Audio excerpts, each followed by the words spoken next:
Welcome to the Worthy House, where we offer reality-focused writings on a variety of topics, often on history, politics, and, in general, on human flourishing in a post-liberal future. I am Charles, the maximum leader of the Worthy House, and today we are reviewing Boomers, the men and women who promised freedom and delivered disaster, by Helen Andrews. What is a baby boomer? Technically, it is an American born between 1945 and 1964. More communicatively, a boomer is a member of the worst generation in American history, and perhaps the worst generation in human history. The boomers handed a wonderful, successful, stable society, fed it into a woodchipper, starting the very instant they could have any influence on society. They cobbled together the brakeless clown car, in which we now all must ride, and dumped the rest of us into it, after picking our pockets and stripping every shred of our dignity. And now the author of this excellent book, Helen Andrews, who is not a boomer, expertly analyzes this decline and ongoing fall, through profiles of 6 boomers, each an exemplar, but not exemplary. I'm not a boomer either. I'm Generation X, 1965 to 1980, from the middle of it. We've always been oppressed by the boomers, who ate the seed corn that should have fueled our generation's success. But at least we came of age before the boomers truly ruined everything for the millennials and later generations. That meant that at least some of us, especially those in the professional managerial elite, were able to navigate the crumbling of our society to some degree of success and stability. The destruction wrought by the boomers, however, has now made it much harder for those who came later, millennials and Generation Z, and nearly impossible for those not part of the upper tier of the 2-tier, extractive, stupid society the boomers built. Despite not offering optimism, Boomers is a joy to read. Andrews' writing is sparkling. She self-identifies as mean, though her touch is actually mostly fairly gentle. I would excoriate the boomers without mercy, but she is willing to give some of them the benefit of the doubt. So this book is not a polemic. If anything, Andrews errs on the side of a mild lashing, rather than a vigorous flogging. Her book attempts to understand, and to show, how certain of the boomers, representative of their generation, had all the elements of greatness, but their effect on the world was tragically and often ironically contrary to their intentions. I suppose that's one way to put it. The inspiration for Boomers was, Andrews tells us, Lytton Strachey's Eminent Victorians, which, in the anger that followed the Great War, tore down those who had actually contributed to making an outstanding society. The two books really prove opposites, however. Strachey lied that the Victorians were a corrupt and incompetent ruling class. Andrews demonstrates that is precisely what the boomers are. But she explicitly wants, as Strachey reduced the influence of the Victorians on his world, to reduce the influence of the boomers on our world. Whether and how that can be done, we will see later. And while Strachey is the author's putative model, I think Boomers has more in common with Czeslaw Milos's The Captive Mind, which studied the accommodations, or not, made with communism by 4 exemplars chosen by Milos. Unlike Strachey, but like Milos, Andrews accurately gives credit where credit is due, without holding fire when that's called for. What did the boomers destroy? Andrews makes no attempt to itemize all their harms. This is a short book, and those facts have been often covered by others, though certainly elements crop up in the 6 profiles. In short, the boomers destroyed the fabric of society. They demanded rights and rejected responsibilities. They destroyed families, and thereby the fulfillment of both men and women. Andrews attacks, in passing, Betty Friedan and her odious and lying screed, the feminine mystique. They destroyed education, substituting cant and leftist ideology for rigor in the transmission of American ideals. They crushed the working class, both through their extractive economics, such as globalization, and by smashing all intermediary institutions, while they exalted the federal government and the priesthood of the administrative state, thereby neutering the working class as a political force and mutating beyond recognition the political structure of the republic. They destroyed high culture and everything from architecture to music to film, and much more. But, in short, they ruined everything that makes a society strong, capable, and enjoyable for all its members, rather than benefits only an elite extractive few. There can be no doubt of any of this, which all began in the 1960s, at the very moment the boomers were able to begin hijacking the existing system, with the help of dissatisfied members of former generations who at that time occupied positions of power, but who were soon enough shown the door as insufficiently dedicated to remaking America. Andrews picks her 6 exemplar boomers to represent 6 fields: technology, entertainment, economics, academia, politics, and law. She shows how each left an area of American life worse off than it was given to him. One might view them as personifications of 6 deadly sins, each of whom had a different axis of destruction. Steve Jobs eroded moral virtue, though unlike the others, his sins were not intended. Aaron Sorkin, propagandist of our screens, poured poison into the porches of our ears. Jeffrey Sachs, economic imperialist and destroyer of cultural fabrics. Camille Paglia, corrupter of our youth. Al Sharpton, racial grifter. Sonia Sotomayor, racial grievance hustler. These sins are all projects of the left, of course, but Andrews does not view her subjects, for the most part, through a political lens, but rather through a sociological lens. Regardless, collectively, these types created the putrefying blob that is 2021 America. First on the chopping block is Steve Jobs. At first, I wasn't sure why Andrews included, and started with, Jobs. But her choice is clever, because she shows an exception can prove the rule, most of all by contrasting Jobs with his worthless successor as head of Apple, Tim Cook. Not that Jobs didn't exemplify plenty of boomer personality traits, notably grossly excessive self-focus. But her considered conclusion is that Jobs' greatest rebellion was against his own generation, and I think that's true. The big difference between Jobs and his fellow boomers comes down to this: they were institution destroyers, and he was an institution builder. Now, to be fair, I have a personal soft spot for Jobs. Although he was a hugely defective person, he is one of the few business geniuses I recognize. As a successful entrepreneur myself, and a corporate lawyer before that, I have long recognized that almost all high-profile businessmen are in fact nothing special at all. The prototypical example is Jack Welch, but you can pick any modern CEO at random and realize that any modestly intelligent and competent person could perform the same job just as well or better. Sure, Jobs was often flaky and frequently acted like an overgrown child, but those are personal defects, not judgment on his achievements. What I also liked about Jobs was his refusal to get sucked into donating money to causes, particularly left-wing causes. As he said of Bill Gates, Bill is basically unimaginative and has never invented anything, which is why I think he's more comfortable now in philanthropy. Still, Jobs enabled the vices peddled by the boomers to reach all of us, through the technology he thought would benefit us. Andrews faults Jobs because his creations created a world that gives free rein to the boomers' worst vices, most of all those that destroyed the working classes to benefit the boomers.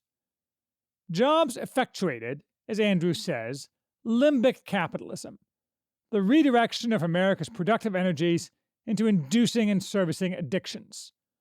Pornography, job instability, drug addiction, gig work, and the fake achievement of video games are the new normal, which seems normal to us, even though any time traveler from the past would immediately see this as the foolery of a society at its end. But creating this wasn't Jobs' goal. He simply had an overly optimistic view of human nature. And nobody foresaw that the internet, and the technology that relies on and revolves around it, would, on balance, very much be a net negative for society. This comes into clearest focus when Andrews discusses the boomer who now runs Apple, Cook. He has none of Jobs' vision. He's a nasty little bean counter who sucks up to China while oppressing decent Americans who aren't coastal elites. Jobs was a family-obsessed psychological basket case, haunted by themes of inheritance and lineage. But that's much preferable to Cook, a deracinated, childless homosexual. As Joseph Schumpeter pointed out about John Maynard Keynes, though Andrews shrinks a bit from endorsing it, homosexuals can have little or no investment in the future. Cook's primary goal, other than lining his pockets, is being a global citizen, an impossible entity, at the logical endpoint of boomer navel-gazing and self-love. Cook has taken what Jobs created and used it to corrode America in ways unimaginable to the Jobs of 1986. Next up is Aaron Sorkin, entertainer. I must admit I know nothing at all about Sorkin. I have never watched a single episode of The West Wing, the show for which Sorkin is famous. My impression has long been that show was simply a standard piece of left-wing agitprop. Andrews seems to disagree, yet all the specific examples she gives about the show merely strongly confirm my impression. Television was, we know, the boomers' main vehicle for distributing poison to destroy the strong culture that America had in 1960, a project that continues today. Certainly, most television, especially television news, is unwatchable for anyone with any intelligence. When it is not overt lies, which is most of the time, it is cultural propaganda directed at left ends. Even the few decent shows, such as The Expanse, are filled with propaganda. Andrews paints Sorkin as a type of ingenue, unable to grasp how most Americans, especially conservative ones, think, yet trying to understand. I think that's false. I think Sorkin is a prototypical boomer propagandist, one of many, active agents of American destruction, all of whom should be beaten with chains and sentenced to perpetual silence for their sins. But we can all get behind Andrews' next target, Jeffrey Sachs. Again, I've never paid much attention to Sachs, even though he floated around the edges of my own life, tied to Eastern Europe, and as a young corporate drone in the 1990s. As Andrews deftly outlines, he made an entire career out of destroying other societies through his economic advice as a development economist. He started with Poland, wrecking it and handing decades-long ascendance to the former communists who looted the country, whose power was only recently put down by the awesome Law and Justice Party. And then he did what every great man does when he is overwhelmed by hubris. He decided to go to Russia.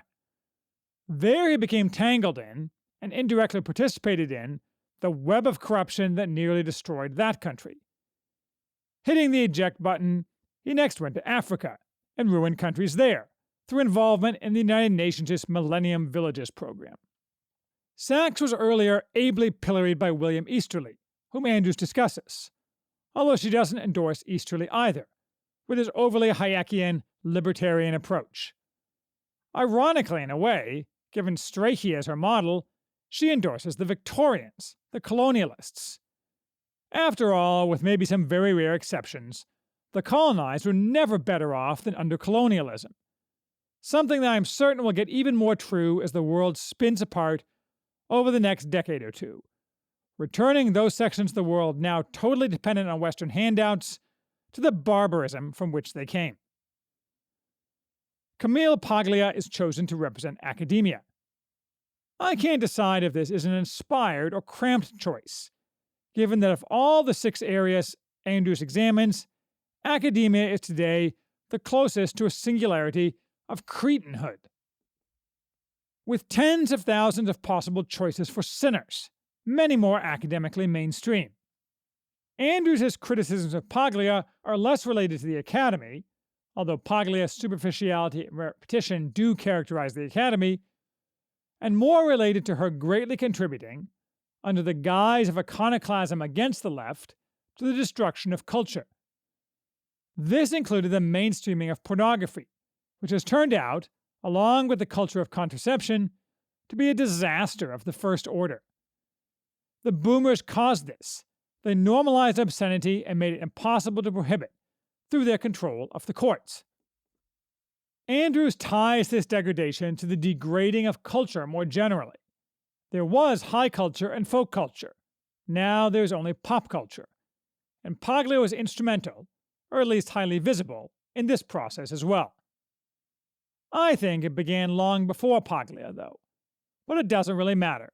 We can all agree that American culture today, if one can even use the term, is a sink of turpitude. Al Sharpton exemplifies the boomer belief in transformational rather than transactional politics. He combines this with being a greasy, lying shakedown artist. Andrews seems to have a grudging respect for Sharpton. I suppose the same kind of respect one has for a slick con man you see performing a con on someone else. Of course, as Andrews does somewhat more than hint at, Sharpton and all the other supposed black leaders among the boomers have actually made the average black American worse off. Far worse off. Yes, a thin crust of black people have made it to the professional managerial elite, in part due to opportunities formerly closed now being open, in part due to various forms of extortion, either using threats or appeals to the supposed need for remedies for past wrongs to obtain handouts.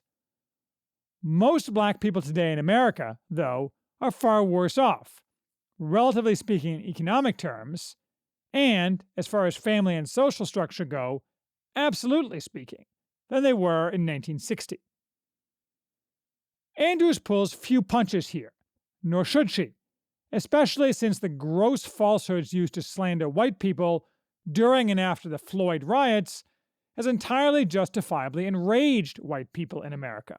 My point, not hers, though they know they have to keep silent or face extreme punishment. It's not black people as a whole at whom they should be enraged, though. As voting patterns in November showed, there are plenty of black people, and more Hispanics, who don't believe the lies they are told, and they also keep silent for fear of punishment. Not to mention there are others who do believe the lies, but could be persuaded by the truth. It's the racial grifters, many white, at whom decent people of all races should be directing their righteous anger. When those racial sectarians are silenced and destroyed, run out of town on a rail, then we can have nice things again, including the degree of racial harmony that's possible among disparate people working together for common goals. Andrews is certainly hard on those grifters. She correctly points out, for example, that Ta-Nehisi Coates is an inveterate racist. She slags James Baldwin as the very opposite of oppressed. Rather, he was coddled by white America from the time he was in grade school. His writing was inspired not by oppression, but by his personal neuroses. America's race problem survives not because we are psychologically too guilt-ridden to deal with it, but because the people invested in it gain too much from it to let it go away. Andrews even daringly points out that white flight was merely an inevitable reaction to the criminality that accompanied blacks moving into white neighborhoods. I think she probably gives short shrift to the real problems black people faced in acquiring real estate prior to the 1950s and 1960s, expertly covered by Richard Rothstein in The Color of Law. It can both be true that white flight made sense, and that white people unfairly kept black people from acquiring desirable real estate. But Andrews' core point, the transformation politics as adopted by the boomers, has only benefited a small elite of America's black population, is spot on.